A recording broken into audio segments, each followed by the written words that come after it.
Assalamualaikum warahmatullahi wabarakatuh. Waalaikumsalam warahmatullahi wabarakatuh.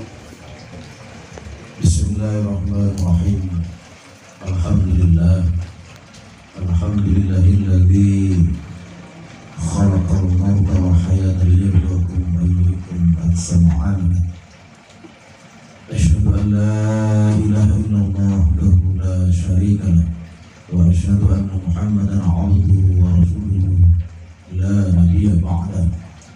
Allahumma shalli wa sallim wa barik ala sayyidina Muhammad wa ala alihi wa ashabihi wa man tabi'ahum bi ihsan ila yaumiddin. Wa rabbi shrah li sadri wa yassir li amri wa hlul 'uqdatam min lisani yafqahu qawli. Subhanaka la 'ilma lana illa ma 'allamtana innaka antal alimul hakim. Saudara muhtamin, Pak Ustaz, para jamaah kajian Majelis Ta'lim Al-Hikmah rahimahullah. Yang pertama dan yang utama, mari kita bersama-sama bersyukur kepada Allah SWT bahwa sampai malam hari ini, detik ini, Kepulauan Panjenengan Sedoyo masih diberikan oleh Allah SWT banyak kenikmatan, utamanya nikmat iman, nikmat Islam, nikmat istiqomah di dalam beribadah, nikmat istiqomah di dalam berdakwah, dan senantiasa bisa menjalin silaturahmi, bersama-sama antar jamaah. Dan malam hari ini Kepulauan Panjenengan Sedoyo berada di dalam kediaman Bapak Aji Subagio Babatan, ya. Babatan. Mudah-mudahan rumah ini senantiasa diberikan oleh Allah keberkahan, diberikan di dalamnya ketenangan, ketentraman, kecukupan, dan senantiasa anak-anak yang berada di dalam rumah ini menjadi anak-anak yang soleh dan solehat. Amin, amin, amin, amin. Hadirin sekalian, jamaah Majelis Ta'lim Al-Hikmah rahimahullah, kita tidak terasa sudah bertemu kembali setelah kemarin, insya Allah hari Senin yang lalu kita masih bisa melaksanakan, dan hari ini ketemu Senin lagi. Seakan waktu begitu cepat, ya. Jadi salah satu di antara memang tanda-tanda akhir zaman itu adalah waktu berlalu begitu cepat. Waktu yang disediakan oleh Allah Subhanahu wa Ta'ala itu sebetulnya adalah sama, tetapi ketika waktu berlalu begitu cepat sedangkan kita belum atau kurang memanfaatkan waktu itu dengan benar, dengan baik, bermakna, senantiasa mengisi kehidupan ini dengan apa yang diperintahkan oleh Allah dan menjauhi apa yang dilarang oleh Allah, maka kita akan menjadi orang-orang yang merugi. Ini sudah tahun 2023, usia sebentar lagi berkurang 1 tahun lagi. Ya, bukan bertambah ya, berkurang dari jatah yang telah diberikan oleh Allah. Nah, kalau kita menyadari itu, maka kita akan mengisinya dengan satu perbuatan atau amal perbuatan yang kemudian mampu memberikan bobot, memberikan nilai kebaikan dunia dan akhirat. Ini luar biasa. Hanya kadang-kadang tahu-tahu sudah apa ya, waktu itu berlalu, kemudian belum siap, sehingga tidak punya persiapan sama sekali. Akhirnya kemudian ketika hari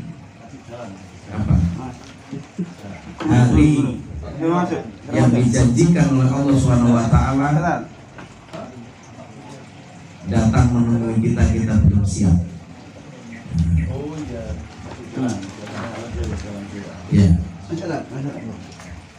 Kalau kita misalnya janjian sama seseorang, kemudian kita janji jam 7 pagi, Astagfirullah. ya. Orang itu sudah datang sementara kita belum siap, ya. Apa yang terjadi? Ya, tentu orang itu akan merasa apa? Gelo. Ya. Apa bahasa Indonesianya gelo ya? Kecewa. Maka sama dengan nanti ketika kita menghadapi hal-hal yang oleh Allah SWT tentukan. Kenikmatan yang diberikan oleh Allah itu begitu banyak, dan tadi di dalam ayat yang dibaca di surat Ibrahim, di sana disebutkan ya, la in syakartum la azidanakum wa la in kafartum inna adzabi lasyadid. Luar biasa ini. Semua ada kebetulan ini. Tadi ayat yang dibaca itu kan ayat yang mengandung makna kalau kita bersyukur akan ditambah nikmatnya, tapi kalau kita kufur maka siksa Allah sangatlah pedih. Ya, luar biasa. Nah, oleh karena itu mari kita manfaatkan malam hari ini untuk mengkaji kembali dan terus berusaha untuk mengkajinya supaya memang ya, kita akan memiliki pemahaman yang benar. Nah, malam hari ini insya Allah ini sebetulnya belum masuk pada bab yang baru, masih kurang dua hadis lagi ya, 2 atau 3 ini? 2 ya? 2. Nah, tapi hadis ini nanti bersambung dengan bab yang baru. Jadi kalau kemarin kita diberitakan untuk berwasiat berbuat baik kepada wanita, nah, malam hari kita selesaikan 2 hadis itu, maka pekan depan insya Allah kita akan membahas bab lanjutannya, yakni hak suami atas istri. Jadi nanti gantian ya yang dikupas ya. Baik, kita lanjutkan ya supaya bisa segera kita tuntaskan kajiannya pada malam hari ini. Hadis yang diriwayatkan oleh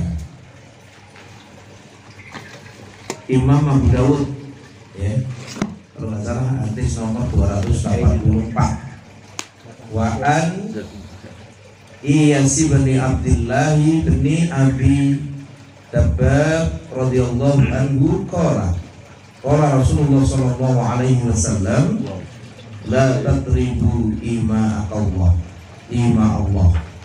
Faja'a Umar radhiyallahu anhu ila Rasulillah sallallahu alaihi wasallam faqala dzakirna nisa'u ala azwajihinna wa rakhasa fi darbihinna fa'atafa bi Ali Rasulillah sallallahu alaihi wasallam nisa'un kasirun yashkuna aswajahunna. Faqala Rasulullah sallallahu alaihi wasallam laqad atafa bi ali baiti Muhammadin nisa'u yashkuna aswajahunna laisa ulaika bi khiyarikum. Rawahu Abu Dawud wa isnadi sahih. Dari Iyas ibnu Abdullah ibnu Abu Dhubah, dia berkata Rasulullah Shallallahu Alaihi Wasallam bersabda, janganlah kamu memukul kaum wanita hamba-hamba Allah. Maka datang Umar radhiyallahu anhu kepada Rasulullah Shallallahu Alaihi Wasallam dan berkata, kini para istri telah berani kepada suami-suami mereka, sehingga beliau memberikan rukhsah dalam memukul mereka. Maka istri-istri Rasulullah SAW dikerumuni oleh wanita yang banyak jumlahnya mengadukan perihal suami-suami mereka. Maka Rasulullah SAW bersabda, sungguh sekelompok wanita telah mengelilingi keluarga Muhammad. Mereka mengadukan suami-suami mereka. Suami-suami itu bukanlah orang yang paling baik di antara kamu. Nah, ini hadis ini luar biasa ya. Jadi kalau di awal Beberapa hadis menerangkan diperbolehkan seorang suami memukul istri dalam rangka memberikan pembelajaran. Nah, jadi memukulnya bukan memukul untuk menyakiti, tetapi memberikan satu pembelajaran. Kemarin sudah kita bahas. Tetapi ternyata di dalam hadis yang kita baca tadi itu menunjukkan sekalipun demikian, sekalipun diberikan rukhsah, diperbolehkan seorang suami memukul istri dalam batasan tidak memberikan rasa sakit dan dalam rangka memberikan pembelajaran, tetapi oleh Rasulullah SAW justru tetap masih dikatakan bahwa suami-suami yang seperti itu adalah suami-suami yang apa? Bukanlah orang yang paling baik. Berarti sesungguhnya orang yang paling baik atau suami yang paling baik itu bagaimana? Nah, berarti ya jangan memukul kan begitu. Nah, jadi di sini luasnya atau fleksibelnya Islam itu luar biasa. Ada batasan-batasan yang memang batasan itu harus kita ketahui. Nah, pertanyaannya sekarang, dalam hadis ini sampai kemudian para istri itu mengadu kepada istrinya Rasulullah tentang perbuatan suaminya. Karena orang memahami rukhsah di dalam memukul itu kayaknya oleh kok. Akhirnya dipukul sakar PDW, tidak bisa begitu. Jadi memang di awal-awal hadis kan apa? Istri itu seperti apa? Tulang rusuk yang bengkok. Bengkok apa bengkok? Bengkok. Sama ya? Sama. Bengkok sama bengkok. Kalau diluruskan dengan cara keras maka akan patah. Tapi kalau tidak diluruskan dia akan selamanya bengkok. Maka bagaimana? Bagaimana caranya? Ya diberikan apa yang menjadi haknya dan diberikan nasihat, karena nanti suami itu akan dimintai pertanggungjawaban terhadap apa yang dipimpinnya, dan suami itu merupakan qawwam, pemimpin. Pemimpin itu harus bijaksana. Namanya pemimpin itu tidak boleh. Pemimpin itu memang boleh marah, boleh halus, boleh sayang, boleh apa ya macam-macam ya, boleh tegas. Tadi di dalam hadis boleh memukul istrinya, tetapi ada pilihan-pilihan. Nah, ini kita berdoa kepada Allah, mudah-mudahan kita bisa menjadi suami-suami yang paling baik kepada istri kita. Amin. Betul ya, istri kita ya.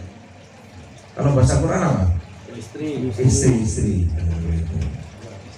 Itu bahasa Quran ya. Karena Quran itu yang pertama kan disuruh menikah masna, wasulasa, warubah. Nah, apa itu kalau ayat itu? Iya kan? Nah, tapi kalau takut tidak bisa berbuat adil, ya maka satu saja. Nah, jadi pemimpin itu harus punya semua, dan setiap saat, setiap hari pemimpin harus belajar. Karena katakan ikro. Bacalah, belajar. Belajar itu bisa jadi apa yang kita baca secara tekstual atau yang kita baca secara kontekstual. Atau bahasanya ada ayat-ayat yang tersurat dan ada ayat-ayat yang tersirat. Ada ayat-ayat kauniyah, ada ayat-ayat apa? Kauliyah. Ya. Kauliyah. Jadi belajar. Ini pentingnya belajar. Maka orang yang belajar tidak akan pernah kecewa. Orang yang belajar tidak akan pernah kemudian dia salah. Ya. Loh, kok bisa begitu? Iya, karena dari kesalahan itu dia akan memperbaiki. Dan sebetulnya orang yang baik itu bukan orang yang tidak pernah berbuat kesalahan. Orang yang tidak pernah berbuat apa-apa itu apakah baik? Tidak. Dia harus mencoba untuk memperbaiki, mencoba membina rumah tangganya dan berusaha dengan sungguh-sungguh. Maka ketika dia mengalami kegagalan, dia akan belajar dari kegagalannya untuk kemudian mencapai keberhasilan. Kan begitu. Nah, ini mengenai ilmu rumah tangga ini saja nih ya sering-sering kita ini sowan kepada orang-orang yang apa ya? Yang Yang pengalaman. sukses gitu ya. Oh, Tapi kalau dalam Islam itu contoh terbaik itu adalah ibu bapak Rasulullah, Rasulullah. keluarganya Rasulullah. Contoh terbaik. Ya, kita berusaha lah, jangan mau gak iso, Rasul kan Nabi. Ya, kita ini manusia biasa. Tidak, kita kalau berusaha bersungguh-sungguh, insya Allah bisa. Ini kalau bahas tentang tadi dikatakan seperti itu. Nah, maka dikatakan meskipun ada rukhsah untuk memukul istri, sekali lagi memukul bukan kemudian menghajar atau membanting ya. Ada orang dibanting istrinya, dijedot nongolnya apa tembok gitu. Tidak begitu ya, tetapi tetap kalau bisa jangan sampai kemudian karena Rasul menyampaikan ya bahwa mereka itu adalah bukanlah orang-orang yang paling baik di antara kamu. Paling baik berarti menjadi yang terbaik adalah menjadi suami yang tidak mudah apa bacanya itu ringan Tangan. Kalau ringan tangan dalam bekerja bagus. Moro tangan ya. Ini bosok babatan moro tangan. Moro tangan. Bagaimana kalau kemudian terjadi persengketaan di dalam rumah tangga? Maka banyak kemudian yang kita jumpai ya, ada beberapa hal yang harus kita kerjakan. Adalah yang pertama memahami persoalan itu apa sumbernya. Ya, kadang masalah sepele jadi betul nggak gitu ya? Sepele dari sekolah.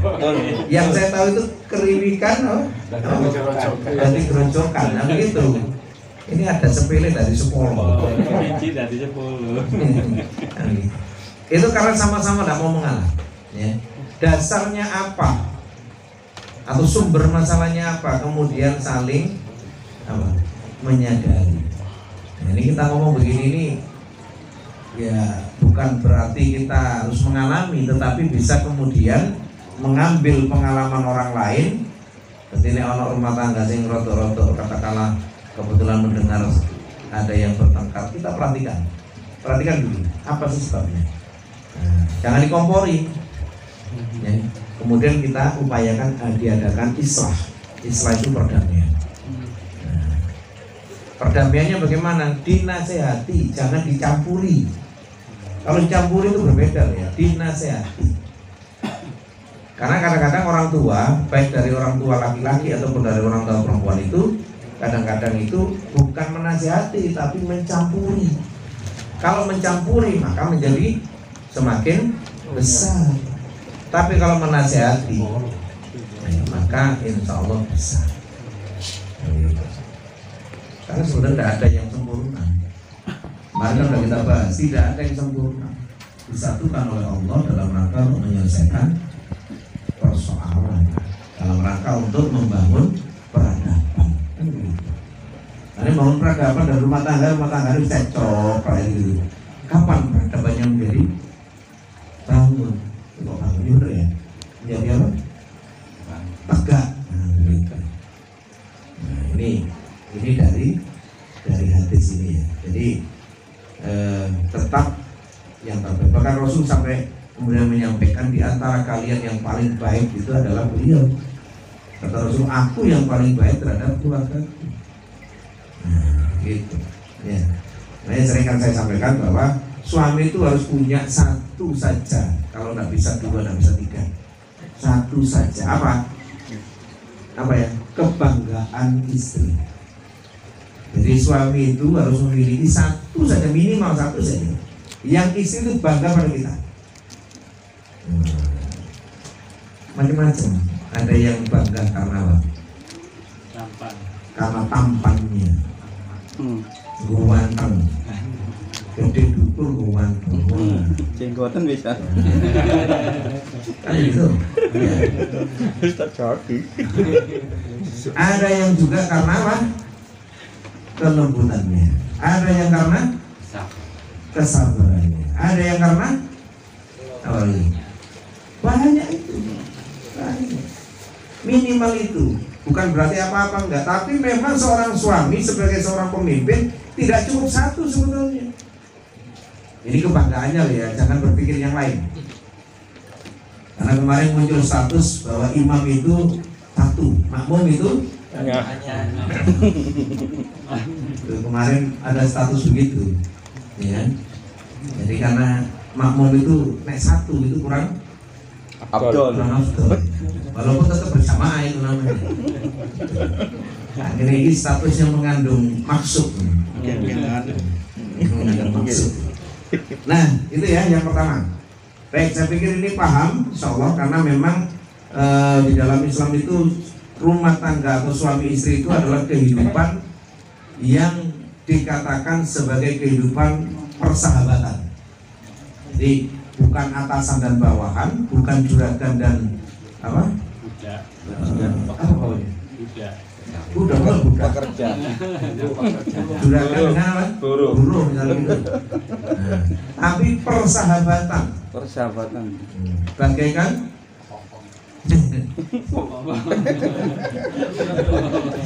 gila lagunya. Persahabatan yang sama-sama ingin mengantarkan pasangannya kepada keridhaan Allah dunia dan akhirat. Ini penting. Namanya sahabat, sesuatu itu saling melengkapi. Tentu sesuai dengan tupoksinya masing-masing. Nah, gitu. Makanya sekarang ada emansipasi perempuan, kemudian pengaruh utamaan gender dan lain-lain, itu berusaha untuk menghilangkan peran-peran wanita sebagai umum, sebagai seorang ibu. Ya.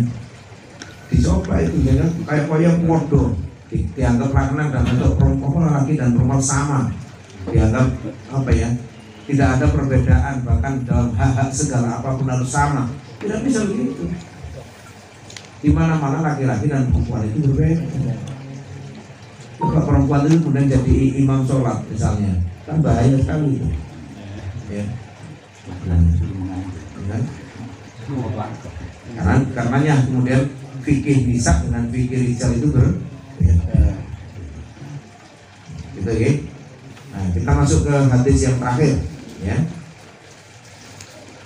Hadis yang diriwayatkan dari Imam Muslim, ya. Wa an Abdullah ibni Amri ibni Umar, ya. Jadi tulisnya Amri wa ibni Asi radhiyallahu anhuma anna Rasulullah sallallahu alaihi wasallam. Nah, ini yang paling terkenal ya, yang sering kita dengarkan. Ad-dunya mata'un. Ya. Dunia itu adalah perhiasan atau kesenangan. Ya. Ad-dunya mata'un wa khairu mata'iha al-mar'atus sholihah. Dan sebaik-baiknya kesenangan atau perhiasan dunia adalah wanita sholihah. Ya. Ini berbahagialah wahai kalian kaum wanita, karena dikatakan oleh Rasulullah sebagai sebaik-baiknya perhiasan atau kesenangan. Jadi kesenangan itu sesuatu yang menyenangkan. Kalau orang senang itu bisa lupa segalanya. Orang senang itu akan lupa dengan penderitaannya. Orang yang khusyuk sholat dan dia senang di dalam sholatnya, dia lupa akan rasa sakitnya. Dan ini yang kemudian dibuktikan oleh siapa? Sahabat Ali bin Abi Thalib, ya, yang beliau pada saat terluka, ya, kemudian beliau sholat, maka ketika beliau khusyuk di dalam sholat, anak panah yang menajam itu dicabut tidak terasa. Itu adalah kesenangan, ya, sesuatu yang membuat orang itu lupa. Nah, ini. Jadi hadis ini sebetulnya wanita itu secara umum, ya, kalau dalam kalimat yang pertama, dunia itu adalah kesenangan. Jadi ini sudah merupakan petunjuk bagi kita bahwa kalau kita hanya mengutamakan dunia, berarti mengutamakan kesenangan, maka akan apa ya? Istilahnya itu lupa apa? Dia lupa apa yang menjadi fungsinya dia sebagai seorang suami hamba. Kita ngomong dunia. ini ya. Kita ngomong dunia. Ya kan? Makanya kemudian kalau dikatakan itu kan di dalam surat apa ya? Al-Qasas ya kalau nggak salah. Carilah apa namanya? Kampung akhirat. Ya. Carilah atau berusahalah untuk meraih kehidupan kampung akhirat, dan jangan lupakan ya kenikmatan atau bagian kenikmatanmu di dunia. Kalimatnya kan begitu. Carilah berarti perlu usaha. Kalimat apa itu namanya? Ya, kalimat aktif. Ya, kalimat aktif. Wala tansa nasibaka. Nah, jadi tapi untuk dunia jangan lupakan. Nah, coba. Berarti sesungguhnya sudah ada. Nah, perlu mencari kan gitu. Kenapa? Karena kita hidup di dunia kan begitu. Nah, ini juga menunjukkan bahwa dalam urusan dunia dikatakan ad-dunya mata'un, dunia itu kesenangan, itu sebenarnya sudah menjadi tabiatnya dunia. Tapi di dalam ayat tadi itu untuk dicari wama atakum rasul carilah kehidupan akhirat itu adalah untuk kita berusaha bersungguh-sungguh, dan ini disinilah nilai-nilai kesungguhan seseorang itu. Maka kalau dikatakan dunia adalah perhiasan dan sebaik-baiknya perhiasan adalah wanita yang soleha, ini juga merupakan bagian dari upaya kita untuk memilih dan menjadikan istri kita menjadi istri yang soleha. Jadi itu bagian dari usaha, ya. Karena milih jodoh itu kan apa ya? Istilahnya bagian dari usaha kita. Walaupun dijodohkan misalnya, sama. Orang tua kita berusaha mencari apa? Mencari yang terbaik. Kan begitu.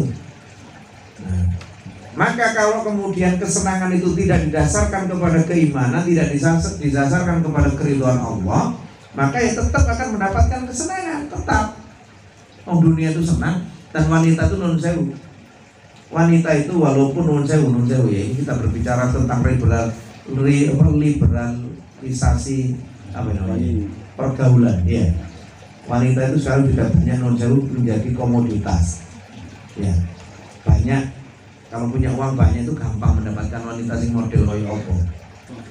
Kalau dalam dunia apa? Liberal. Dalam dunia kapitalis, dalam dunia ini gampang itu. Wajah bleger nomor berapa? Sekian. Nomor sekian, yang penting berduit, cuan. Ya. Kan begitu. Jalan pintas mencari cuan terbanyak atau terbaik itu adalah menjadi apa? Ini ya. Perempuan menjadi apa? Perebut istri orang yang perebut suami orang. Lapor. Nah, itu dalam dunia sekarang. Yang kapitalis, yang sosialis, yang liberalis, yang tidak didasarkan oleh syariat Islam, maka banyak wanita itu yang menjual ya, dengan harga yang berapa? Murah apa mahal? Nih? Nah, ayo, jangan kalah bingung. Harga berapa? Harga murah apa mahal? Murah. Masih ingat kasusnya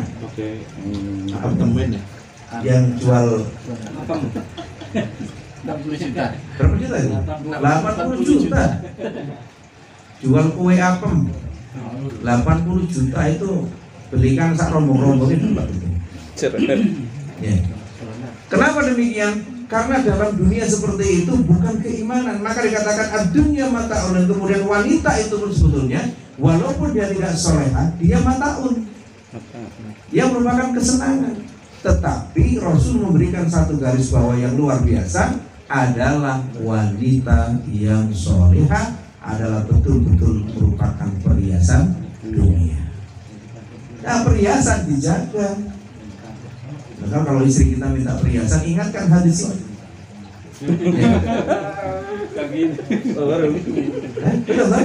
Guyang-guyang tak. Wahai istriku, engkau sesungguhnya adalah perhiasan dunia. Jadi boleh lah. Gantung rayuan. Tapi ditambahi, maka engkau akan menjadi lebih indah bila Kamu memakai ini. ya, kan gitu. Tapi intinya sebetulnya mereka itu tanpa perhiasan yang melekat. Ya, perhiasan yang melekat itu apakah mulai dari apa? Dari halal perhiasan yang melekat pada tubuhnya. Tanpa itu dia sudah merupakan perhiasan dunia. Dan nanti di akhirat akan menjadi apa? Menjadi ya, menjadi orang yang dikumpulkan bersama-sama dengan keluarga, yang menjadi orang-orang yang mulia. Kalau ada bidadari, dia akan menjadi pemimpinnya bidadari. Subhanallah. Jadi nggak perlu iri perempuan-perempuan itu. Katanya suami-suami dapat bidadari. Nanti kalau istrinya bagaimana? Loh ya pasti akan mendapatkan hal yang sama. Apa? Dia menjadi pemimpin bidadari. Jadi lebih mulia. Nah, ya. Jadi apa ya? Ini sangat luar biasanya seorang perempuan mendapatkan posisi seperti itu. Maka kalau sudah menjadi perhiasan jangan bagi perempuan-perempuan jangan diobrol dengan harga murah. Ya. Kemarin saya ngisi pengajian ibu-ibu itu saya sampaikan ini. Ya, senyum-senyum bagaimana begitu? Ya, saya sampaikan pula ibu-ibu. Kebetulan yang dibaca surat An-Nisa ayat pertama sampai ayat 5. Di situ kan ada itu tadi. Yang saya tanya, jujur ibu-ibu, ini ibu-ibu apa? Dari PCM, ya. Saya tanya, kalau misalnya suami menikah kembali atau menikah lagi berpoligami, setuju? Kompak jawabnya. Ya. Kompak ya. Kenapa tidak mau katanya? Tidak mau. Kenapa tidak mau berbagi? Kemudian saya tarik lagi. Jikalau demikian ibu tidak mau berbagi itu sebetulnya bagus, karena tidak mau berbagi kan. Tapi kenapa kalau kemudian di luar pengajian ibu-ibu rela berbagi aurat dengan perempuan laki-laki yang lain? Kalau di pengajian luar biasa tertutup rapi, tapi di luar pengajian, di kehidupan sehari-hari, kenapa ibu-ibu itu rela berbagi aurat dengan laki-laki lain? Diam mereka. Nah, akhirnya kemudian mereka bertanya, ada salah satu yang bertanya, bagaimana caranya? Jadi kita jelaskan tentang kehidupan seorang wanita itu kehidupan yang luar biasa, yang oleh Allah diberikan tata aturan tersendiri, dan itu seharusnya dipahami sebagai bentuk anugerah penjagaan Allah atas kehormatan seorang wanita. Begitu mestinya, jangan kemudian ngomong terlalu ini, Islam bukan begitu. Ya. Nah. Kan ada pertanyaan itu tentang seorang warga negara Inggris yang bertanya, kenapa wanita itu tidak boleh sembarangan berjabat tangan? Apa yang dijawab? Dijawab dengan apa? Bagaimana kemudian dengan ratumu? Siapa yang? Apakah semua orang boleh berjabat tangan dengan ratumu? Ternyata dijawab tidak. Ini jawaban anu, bukan jawaban menggunakan apa? Logika. Bukan menggunakan dalil, Logika. tapi menggunakan logika. Logika. Dijawab tidak semua orang bisa berjabat tangan dengan ratu kami. Maka sama sebetulnya. Justru wanita-wanita Islam lebih mulia. Tidak semua bisa berjabat tangan kecuali yang ditentukan. Begitu.